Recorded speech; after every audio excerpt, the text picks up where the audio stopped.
Minister, thanks for joining us again. We've spoken before about decluttering our school curricula. You had a meeting in Alice Springs recently where education ministers from around the country have agreed to do this.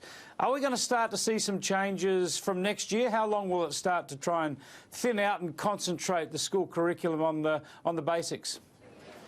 Yeah, so we met as education ministers last week and we all talked about needing to declutter the curriculum. Obviously we're doing that work in New South Wales that you and I have discussed before, but there was furious agreement from all the education ministers that we need to do this for the national curriculum as well. So that work's going to start, and we're going to begin with maths because we think it's important that we focus on that, particularly next year in light of some of the PISA results that we saw earlier this year as well. And we want it to be a real change in the classrooms. We want to give teachers more time to really focus on the depth of those subject areas rather than the breadth. And I think it's great that we're all in agreement that this is something that we need to really concentrate on from next year going forwards.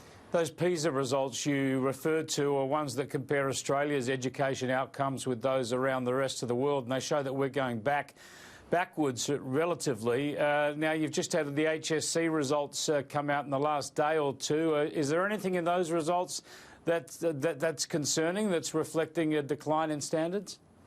Actually, the opposite. The HSC results have been really positive this year. We've had some great opportunities for students to perform really well, and they have, and it's been consistent with other years of high performance. And I think what's interesting is when we look at all these different testing regimes, we have NAPLAN, obviously we have PISA every 3 years, we have our HSC, and they all measure different things at a different time in a child's learning continuum.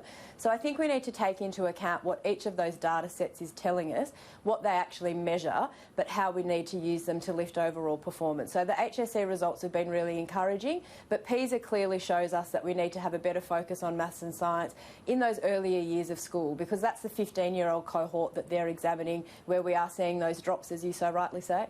Now, you mentioned some of the high performance in HSC. One of the high-performing students was 17-year-old Vaja Yajman from the Gosford High School, who got 99 out of 100, obviously an exceptionally good result. She was one of the climate school strike activists, and a lot of people out there now saying, well, look at her. She got 99, did Vaja. Then taking days off to organise climate strikes is not a problem. But I would have thought the concern here is all those other students who aren't so bright or perhaps so well organised, who are struggling a bit with their school. And, of course, they're the ones who get disrupted by all these protests as well. Yeah, look, you're right, Chris, and, you know, we've spoken about this many times before. Students need to be at school, and they need to be at school on school days, and they shouldn't be striking over any issue when they're meant to be at school and learning, you know, and you know, if that particular student has done well, and that's great for her, but you're right, it's the rest of the school cohort, and it's also prioritising education. That should come first. That's where they need to be on these days, not striking, and, you know, we've been very clear on that as a government. That is our position. They need to be at school. Is it selfish for some of these kids, of course, and their parents and others to get involved in organising these strikes, given that it will damage the education outcome of some students?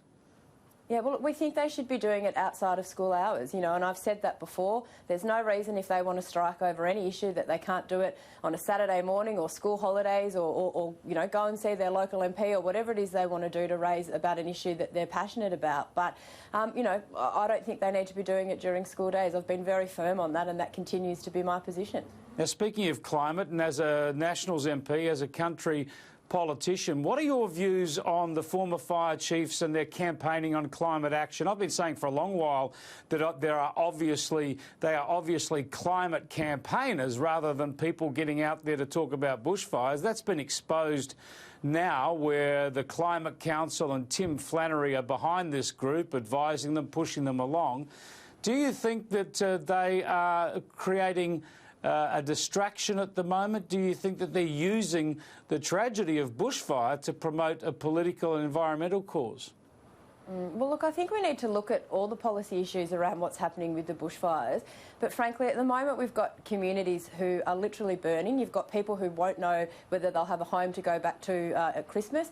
For me as Education Minister, we've had schools that have had to be shut. We've got 2 schools we need to rebuild for day 1, term 1. They're the things that we're focusing on now, because that's the immediate impact that communities are dealing with. And, you know, as I say, as a regional member, people talk to us about what are some of the causes around the bushfire and the drought and things that we're seeing. seeing. But, you know, conversations around things like how do we better manage our native and national parks, bushfire mitigation strategies, management of the fuel loads that are on these forest floors and what's happening. That's what people in the community are talking to us about when we're visiting them. And I think there's time to have conversations about policies and ways that we can certainly improve things for our communities when these events do happen. But the immediate focus now has to be on families who are displaced, schools that we need to rebuild, and also the RFS volunteers who are still out every day fighting these fires, given these hot conditions that we're experiencing.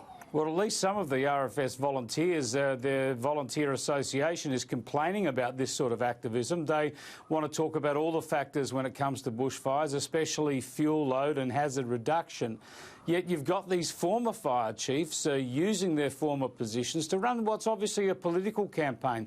They're not talking about fuel loads and land management. They're talking about reducing emissions, something that obviously can't do anything to help the bushfire situation in the here or now or in the future.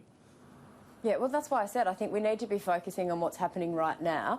There's a time for those sort of policy debates and looking at ways that we can improve across a range of areas. But you're right, it's the hazard reduction stuff. That's what the local people are talking about. Communities are telling us about things they used to be able to do that they can't do now, and whether that has an impact on the severity of the fires and what's happening. And of course we need to look at all of that. But like I said, at the moment it's keeping families, communities safe, trying to limit that damage to infrastructure. And as I said, in my portfolio in education, making sure students are safe, that our school infrastructure is protected and that we rebuild those schools that have been burnt down. Yeah, just on the hazard reduction and the rest of it, of course the state government's critical in that. You're in Cabinet. Your colleague Matt Keane is the Environment Minister. Will there be action reviews from the government to look at whether or not those practices are up to scratch? Well, I think it's something that we need to consider, and certainly there have been, systems in place to manage that, and it does occur. But, my leader in the Nationals, John Barilaro, has been very strong on this as well. We need to have a good look at what we're doing. Are there ways that we can improve? Are there things that we can do better to help these communities that are at risk? We need to have a look at it, and I think that we will. Sarah Mitchell, you've been very generous with your time this year. Thanks for joining us again. I hope you have a happy Christmas and a terrific New Year. Same to you. Thanks, Chris.